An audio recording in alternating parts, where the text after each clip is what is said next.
Hello everyone, আমি অনির্বাণ। আমাদের channel আপনাদের সকলকে স্বাগত। আজকে এই ভিডিওতে কথা বলবো দ্য সাইলেন্স এই ওয়েব সিরিজটির রিভিউ নিয়ে। তো চলুন ভিডিওটি শুরু করা যাক।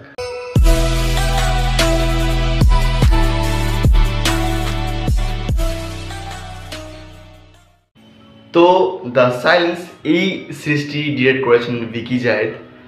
তো আমার এই সিরিজটি নিয়ে একটা স্মৃতি মনে আছে, যদিও এটা 2 বছর আগের সিরিজ। তো আমি একদম রিসেন্ট দেখলাম। এটা বিঞ্জ যে চ্যানেলটি রয়েছে, মানে বিঞ্জ ওটিটি প্ল্যাটফর্মের যে অফিসিয়াল ইউটিউব চ্যানেলটি রয়েছে, সেখানে 2 মাস আগে ড্রপ করা হয়েছে পুরো সিরিজটা। তো আমি সেই স্মৃতিটা আগে শেয়ার করি। তো এটা হচ্ছে মোটামুটি 2 বছর আগে যখন আর কি পুনর্জন্ম দেখেছিলাম আমি, এবং তখন সবাই বাংলাদেশের আর কি নাটক সিরিজের সাথে পরিচয় হয়েছে আমার তখন।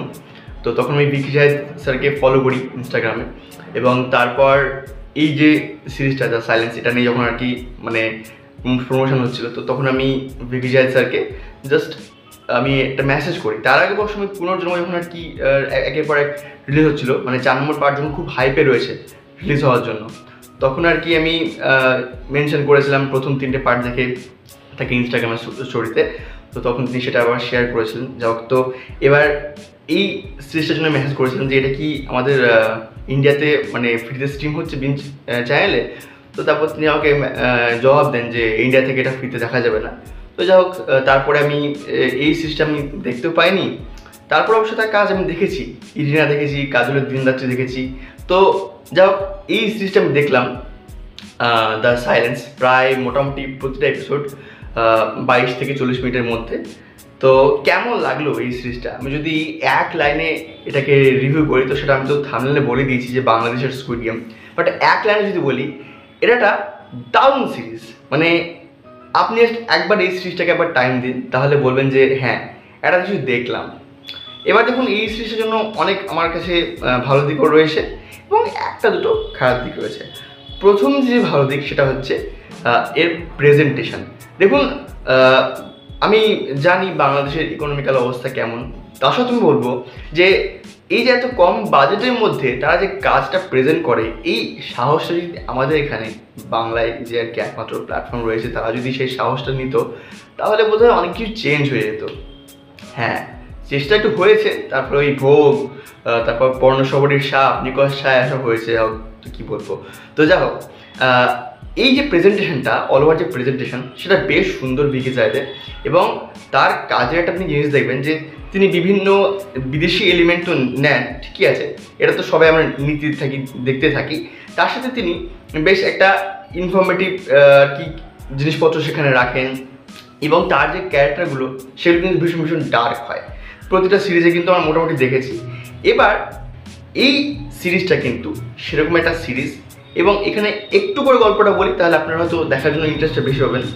এখানে একটা কাপল রয়েছে, ঠিক আছে, তাদের আর কি মানে অবস্থা খুব একটা ভালো না, মানে ইকোনমিক্যাল অবস্থা, এবং তার ফলে তারা একটা গেমের সাথে জড়িয়ে যাচ্ছে। তা গেমটা কি, 1 বছর তারা কোনো রকম কথা বলবে না, এমনকি টু শব্দটুকু করবে না। তো এই গেমটা তারা জিততে পারে কিনা, তো হ্যাঁ, গেম জিতলে তারা পাবে 10 কোটি টাকা। তো গেমটা তারা জিততে পারবে কিনা এবং কি হবে, এই নিয়ে সিরিজের গল্প। এবার গল্পটা দেখুন, খুব সাধারণ একটা গল্প মনে হতে পারে, কিন্তু যখন আপনি এটা দেখবেন তখন আপনার নিজেরই দম বন্ধ হয়ে আসবে।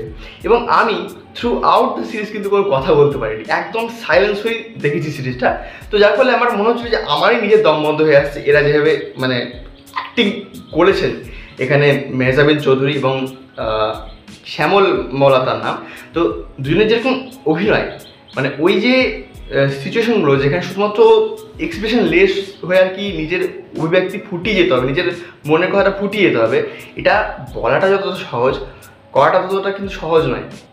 এবং সেখানে কিন্তু অভিনয়ের দিকে কিন্তু একটা বাজিমাত এখানে মেহজাবিন এবং শ্যামল করেছেন। তো এটা একটা পজিটিভ দিকের কথাই বললাম, যে অভিনয় কিন্তু এখানে খুব ভালো, এবং সাপোর্টিং যে কাস্ট যারা রয়েছেন তাদের কাজও কিন্তু আমার মোটামুটি কেন বলবো, বেশ ভালোই লেগেছে।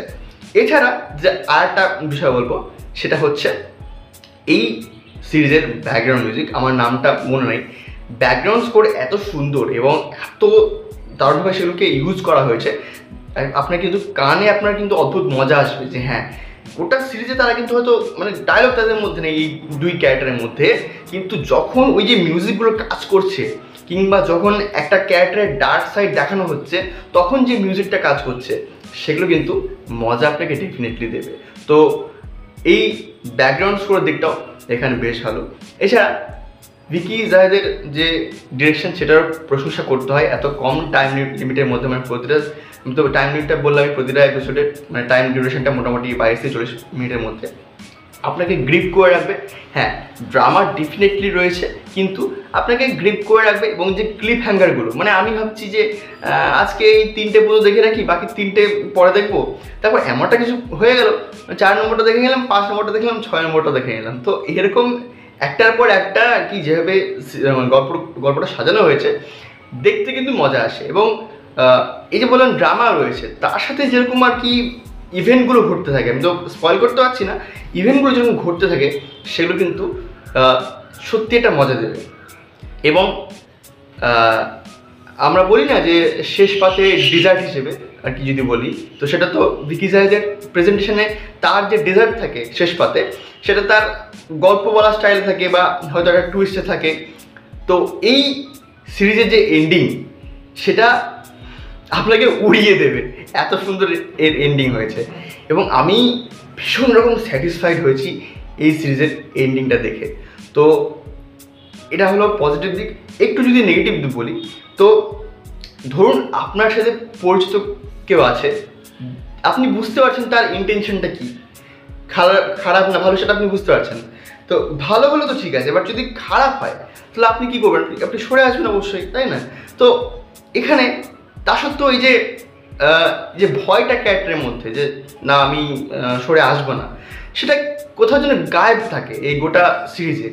এবং আপনি সেটা বুঝতে পারবেন যে তো এটা তো মানে আমি থাকলে করতাম না, তাহলে কেন করছে? তো সেখানে একটু খামতি মনে হয়। এবং আর একটা যেটা খামতি বলা যেতে পারে, যে এই সিরিজটা গ্রিপ করতে গিয়ে অনেক মোমেন্ট হয়তো তারা হারিয়ে ফেলেছে। মানে আমি বলছি যে এই সিরিজে যে ইভেন্টগুলো বললাম যে ঘটছে, হয়তো আরও অনেক ইভেন্ট দেখানো যেতে পারতো। এবং সেখানে কিন্তু সিরিজটাকে আরও অনেকটা ইন্টারেস্টিং করা যেত। আমি বলছি না যে খারাপ, আমি বলছি না যে ইন্টারেস্টিং হয়নি বা ভালো না, কিন্তু আরও যদি কিছু ইভেন্ট থাকতো, ইভেন্ট মানে এই যে ইভেন্টগুলোর মধ্যে যে গ্যাপগুলো রয়েছে তার মাঝে যদি কিছু একটা হঠকারিতা, একটা চালাকি চতুরতা এগুলো যদি প্রেজেন্ট করা থাকতো, তাহলে মনে হয় যে আরও কিন্তু মজা আসতো। বাট অল ওভার এই সিরিজটা ভীষণ এঙ্গেজিং, ভীষণ দেখতে মজা লাগবে আপনার।